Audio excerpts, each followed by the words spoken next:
Hey there, Sheryl here. Today is an extremely special day. I am so excited to be here with Brenda Hudson. Brenda is the SVP of Sales and Sales Enablement and Insight. Brenda, you have a big job and you've been knocking it out of the park. So thank you so much for being here. Thank you, Sheryl, for having me. This is such a privilege. I'm very excited about your program and about the opportunity that I've had with you.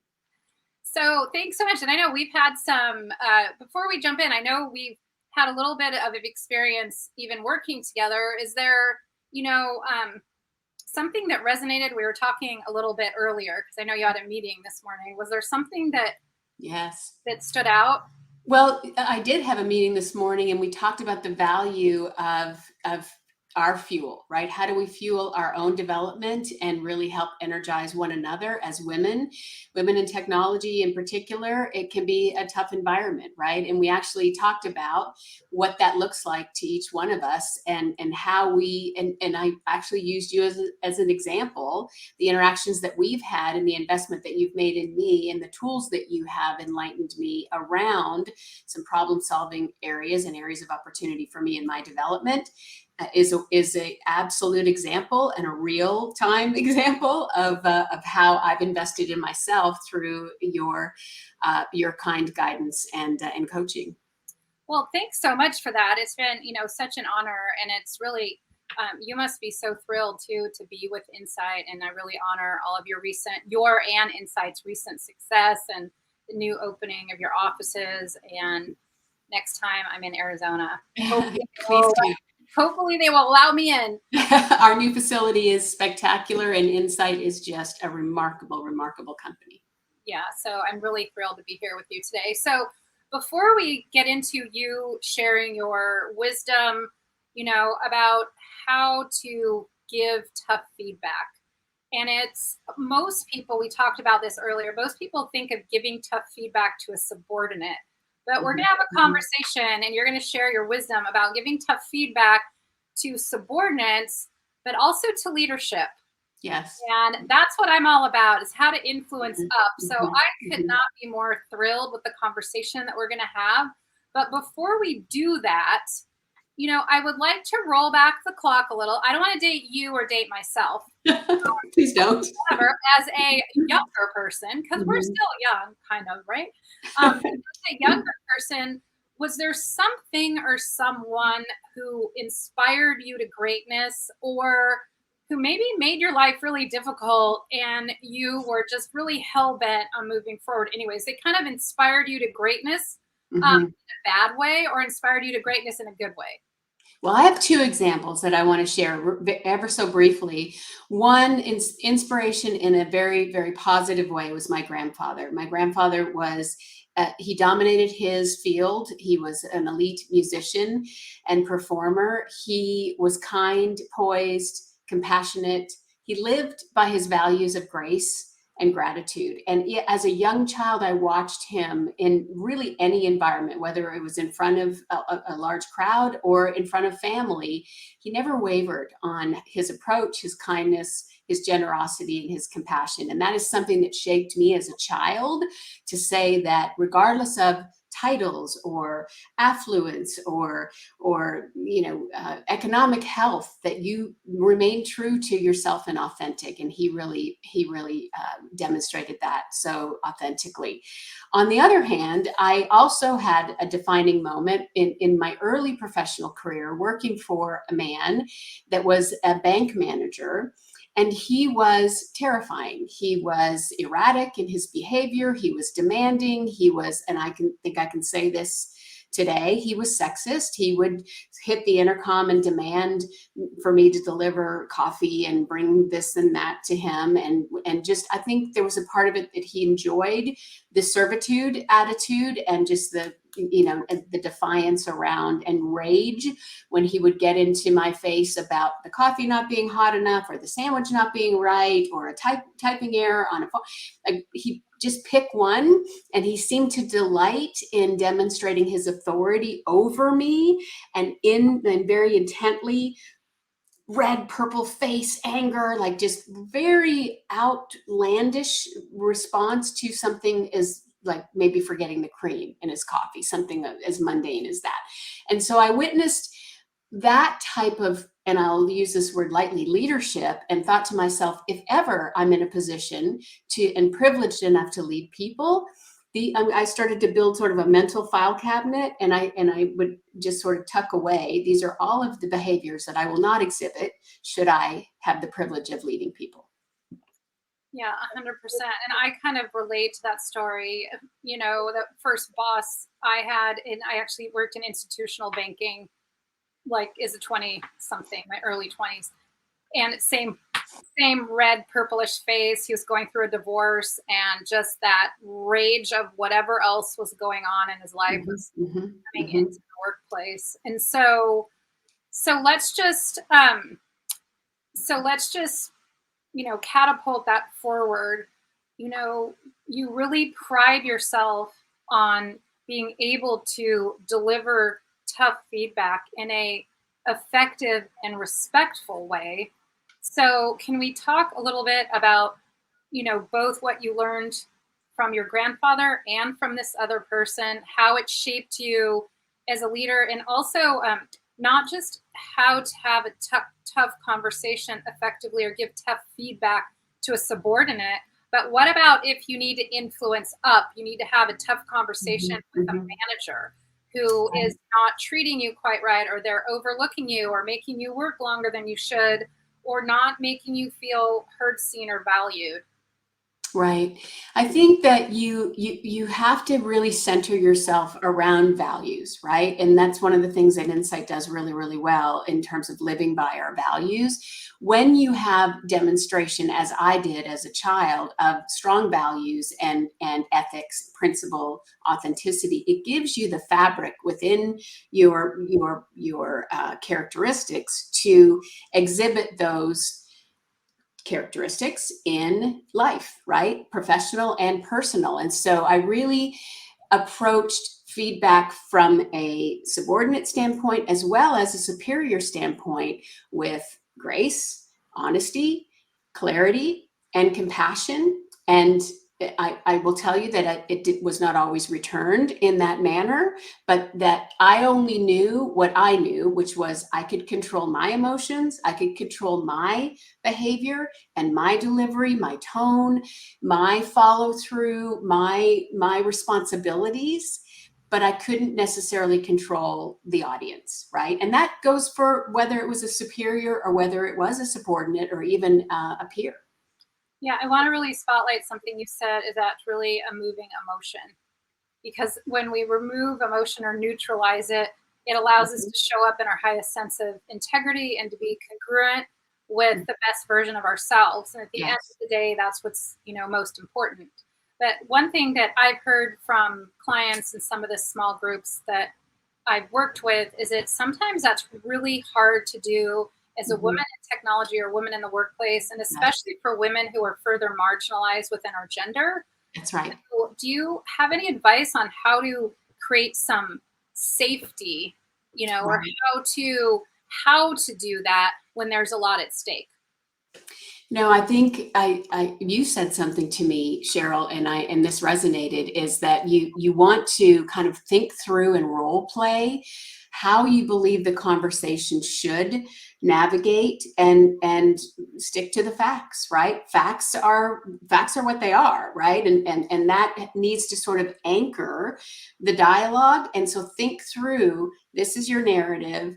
How do you want it to land, right? What do you anticipate the reaction to be? And try to work through if this, then this, right? So that you don't really go in blindsided and not expecting or anticipating what the reaction might be. Now, you're not always going to be 100% on point, but you want to have run scenarios with a trusted colleague, with a family member, role played, and just kind of walked through mentally, and actually walked through a conversation that would potentially mimic the one that you are poised to have. Yeah, that is so important. I talk about something called the ABC prep sheet that we created, and it's thinking, just like you said, thinking about how do I want it to go, but also how could it go? Right. What's That's going to right. happen if I get buy-in? What if they're on the fence? Right. Or what if I get total pushback and shut down? Right. And so you're 100% right that practice is super important.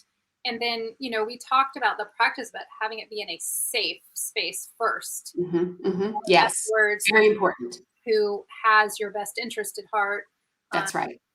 And so thank you for bringing that up, because I think it's something, especially us women, if I can make this blanket comment, we are good storytellers. So we have things swirling in our mind about, oh, if this is going to go this way, or sometimes we catastrophize. I've never done it, but maybe, no, I'm just kidding. Of course, Right. we've all done it at one point or another, and we think about the what ifs. The what ifs are in the future. That's right. They haven't happened yet. So it's more productive to think about, how do I want it to turn out? And also, how do I want to feel? How do I want him or her to feel? And then practice that. So thank you so much for bringing that up. That is absolutely incredibly, incredibly important.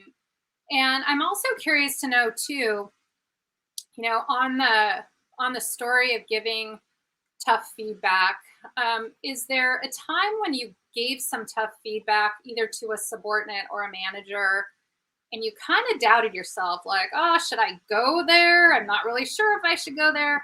But then you kind of went for it anyway.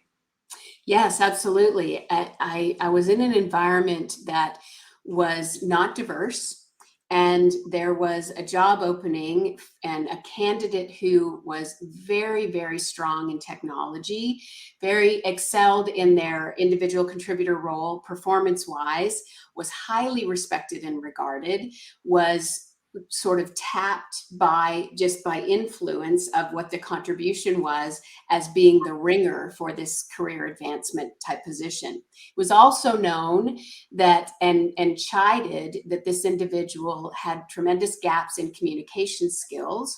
Their ability to write congruently and effectively and orate effectively were both troubling.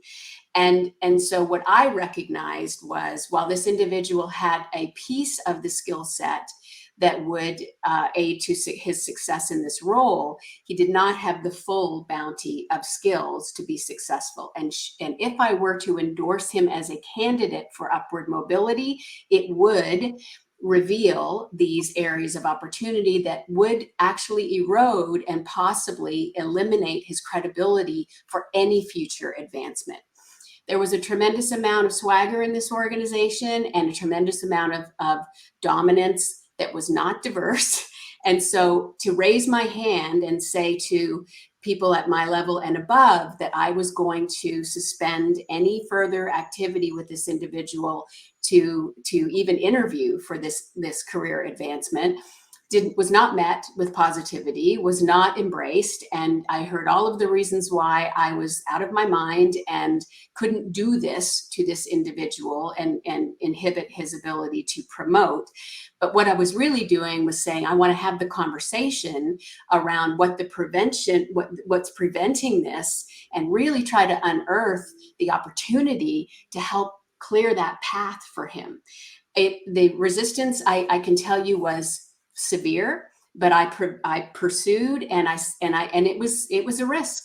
The individual was very physically prominent and very athletic, and having the conversation in a room with just myself and this individual to say, I'm not going to endorse your candidacy for this role, and here's why. I didn't know if the candidate would become irate, come over the table, like bow up, like he was a force, right?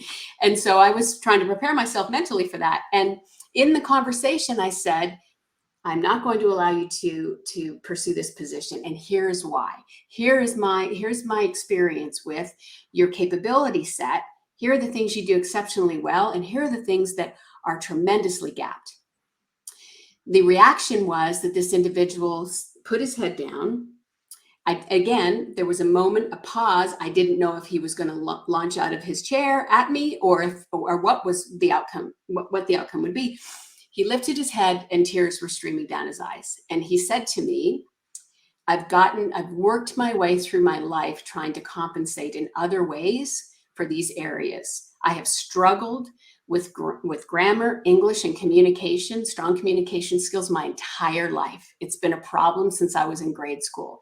And I have overcompensated with athleticism, with dominance in sales and technology, and I found a way to circumvent it. He said, it's time for me to address it. And I just sat back and I said, okay, here's the game plan. I had already manifested the game plan. Here's what we're going to do. Here's the plan. Here's what I need from you. Here's what you'll get from me. And not only did this individual embrace the plan, I write your papers each week, bring them to me. We're going to fund your tutorials. We're going to put you in these classes. Here are the things.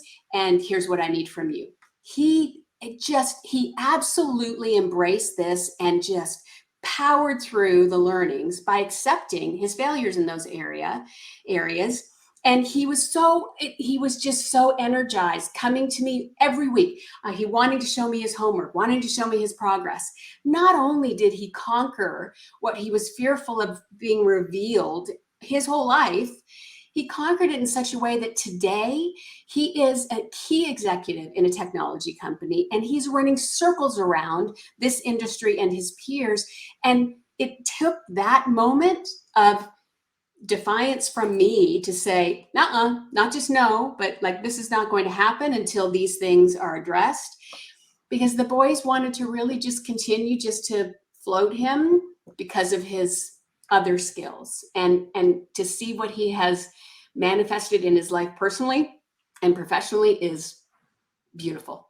Yeah, and I think quite honestly, I don't know if I'm going to get some negative comments around this. What I'm going to say is, like, that's why we need more female leaders. Yeah. I agree. Just to courage, challenge, and it's courage, and it's also intuitiveness and compassion about thinking, what is the win-win-win here? What's the win for him, the win for the team, and the win for the company? And that wasn't pushing it through. It wasn't the win for the bottom line.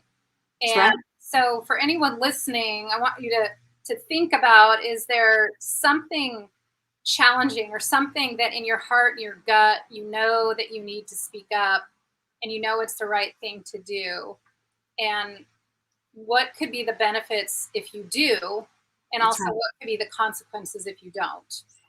And so if you want to, whether you're listening to this live or after the fact, if you want to drop a question or something into the chat, myself and or Brenda will get back to you, because it's so important.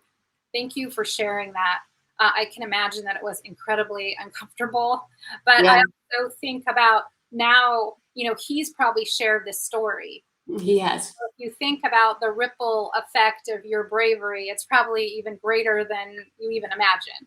He's just a remarkable human, and today he just continues to excel. And I played a very small part in that, but it took a lot of courage for both of us, quite frankly. Yeah, that's awesome. So thanks for sharing that. And then as far as being able to do this, of course, I have to ask you about mindset, because that's what I talk about, mental toughness and high performance.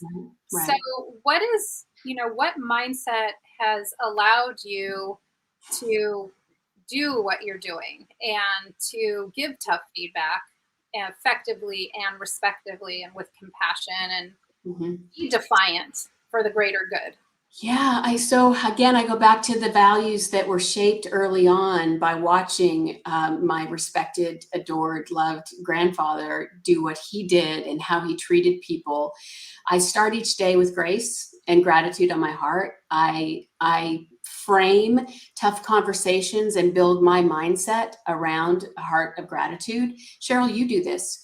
You sign off on your emails with gratitude. And that was one of the first things that for our connection, I was like, we're kindred spirits. Like we have this, heart full of gratitude. So when I have self-doubt, or when I have what potentially may be an egregious experience, facing me, I think about gratitude, and I frame myself in a position of gratitude, and I look for opportunities to demonstrate gratitude for the recipient of the conversation.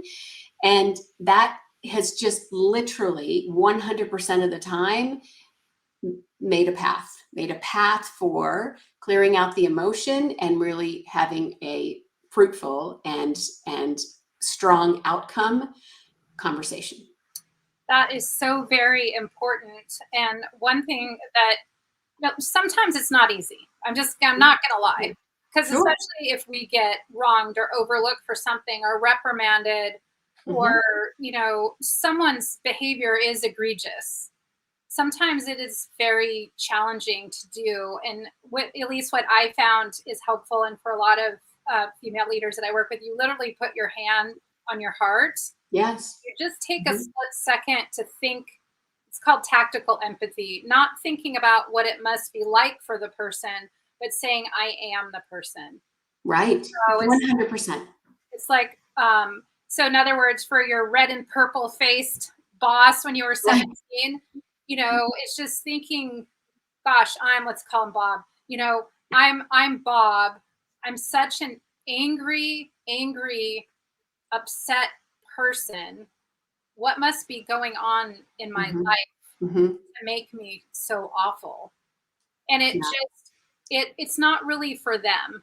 It's to help us do the very thing that you're talking about, because like one of the human drives is feeling safe and cared for. Sure. And usually people with the most awful behavior, it comes from trying, like the gentleman that you were talking about, he was trying to create safety for himself. That's right. That's right. And so but at the end of the day, we can only control our behaviors, right? And so when you center yourself around grace and gratitude, then that's what you can control. I couldn't control the red face and the erratic behavior and the screaming but I could control how I behaved, and I behaved calmly with grace and patience. Now, I'm not going to say that it wasn't difficult and I didn't drive home in tears thinking, why is he being such a complete and utter fool towards me? I don't deserve this, because that's a human emotion and a valid one, right? But in the moment, I maintained composure. Yeah, that maintained composure, and then got calm and made a decision about any changes that you need to make. Like not going back. Right.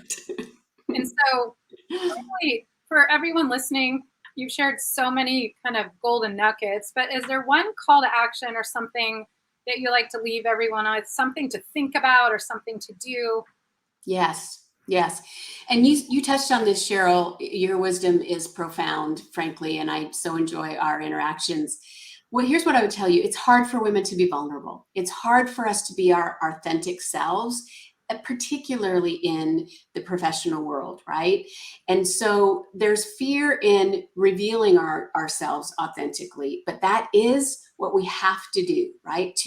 Allow yourself to be vulnerable, to show your authentic self is truly a huge part of trust building. And trust is really the anchor to everything, right? The inability to build trust is going to restrict your elevation in your career and in your life.